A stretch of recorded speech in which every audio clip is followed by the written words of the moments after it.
All right, guys, buckle up. Veteran linebacker Germaine Pratt has requested a trade from the Cincinnati Bengals. You are watching the Sick Podcast. I am Elise Jesse. This is Deep in the Stripes. We're going to go into all of this, what this could potentially mean, what maybe the Cincinnati Bengals could get for Germaine Pratt in a trade.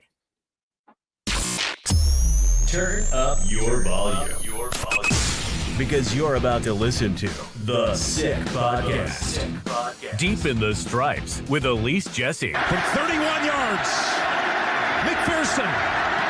And Cincinnati is heading to the Super Bowl. They did it. They beat Mahomes at home. Wow, Joe Burrow. No way. The sickest Cincinnati Bengals podcast. It's gonna be sick.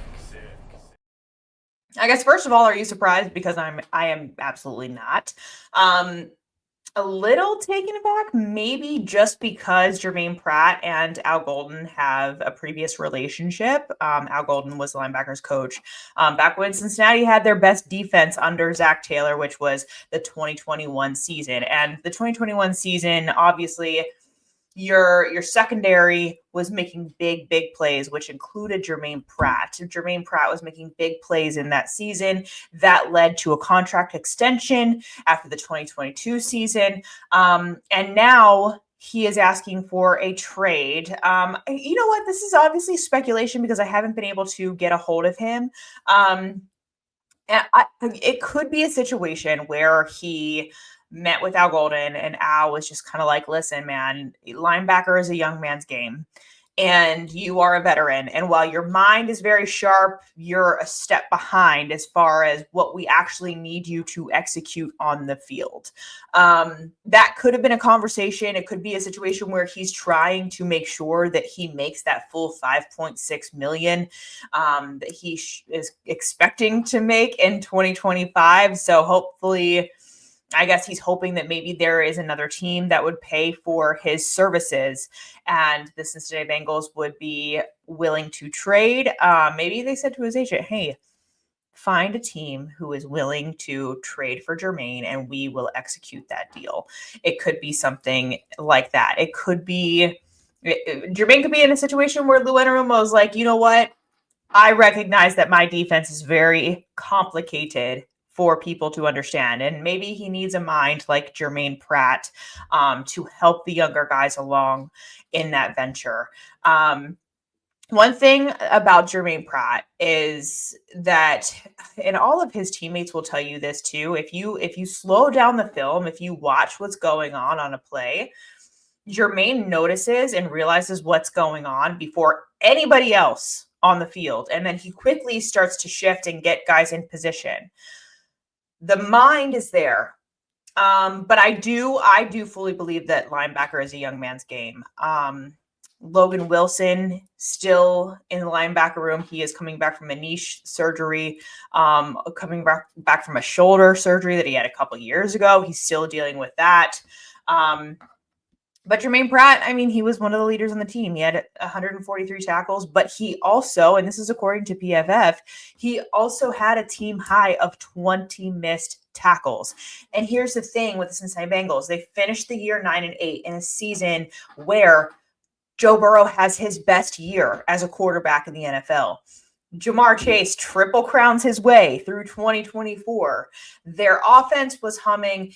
Defense, undoubtedly, you cannot argue with this point. The defense messed up a lot of closing situations for the Cincinnati Bengals, where the Cincinnati Bengals could have pulled away at least 2 to 3 wins if it were not for the defense essentially giving away the game. I know that's really harsh, but giving away the game essentially, and it put the offense in a situation where they felt like they needed to score 35 points or more, which, come on, that is not sustainable. You're not going to be able to do that all season.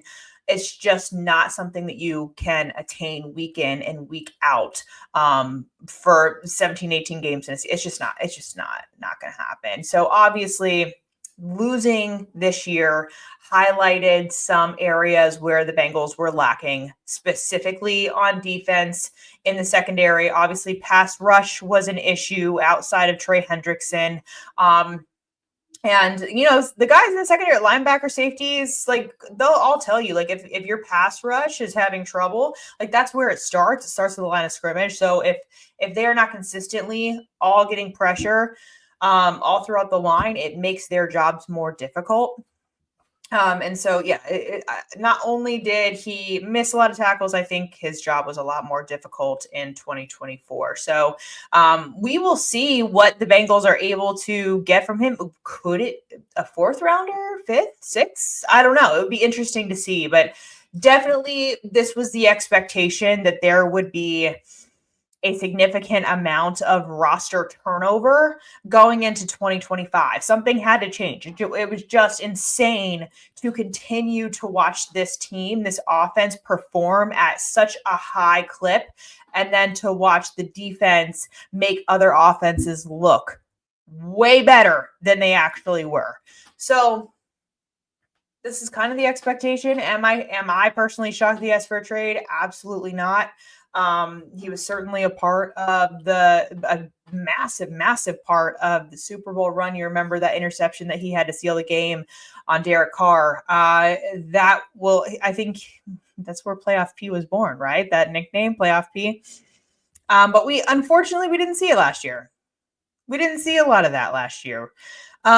Turnovers are a big deal in the NFL. Turnovers win you games in the NFL. And honestly, this might be, I don't want to say speculation. It's just maybe a prediction from me. Let me know if you agree. You all know, if you've been watching this show, this podcast for a while, or other podcasts that I've ever been on, you know that I've been beating the drum for Muma Jongmeta since he came into the league. And that is because, to me, how I perceive Muma Jongmeta is like a combination of Vinny Ray and Vontaze Burfict. So to me, Muma is very Vinny Ray-ish off the field, but on the field, he is very Vontaze Burfict-like. He has a knack for the ball. He has an extremely high football IQ. Muma Jongmeta, I do believe, will emerge on this defense and eventually be a player that is consistently relied upon to make the big plays, be the closer, be a player that this team will rely on moving forward. It's just like you saw in the preseason when he was playing a lot on defense, you saw he was always around the ball. He has just a knack for finding the football. And I think that will go a long way. Obviously, he is young. Obviously, he is much cheaper. And so I could see this being an opening if they move on from Germaine Pratt, whether it's a trade or a release. I can see a path for Muma Jongmeta being the guy that they move forward with and rely on. I can totally see that without a doubt in my mind. Let me know what you think. I know, man, I love y'all fans on Twitter. You guys are absolutely insane. And that's one of the reasons why I love this fan base.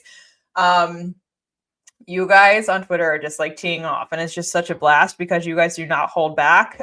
Let me know in the comments what you think about just Germaine Pratt's like overall, like since he signed that contract in 2022, just what you think of his play. What do you think the Bengals could get for Germaine Pratt in your opinion? I would love to hear that. I would love to discuss that with you. And I will see you later on this week.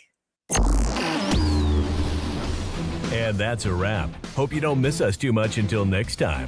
Follow the Sick Podcast Deep in the Stripes with Elise Jesse on YouTube, Instagram, Facebook, Google Play, and Apple Podcasts.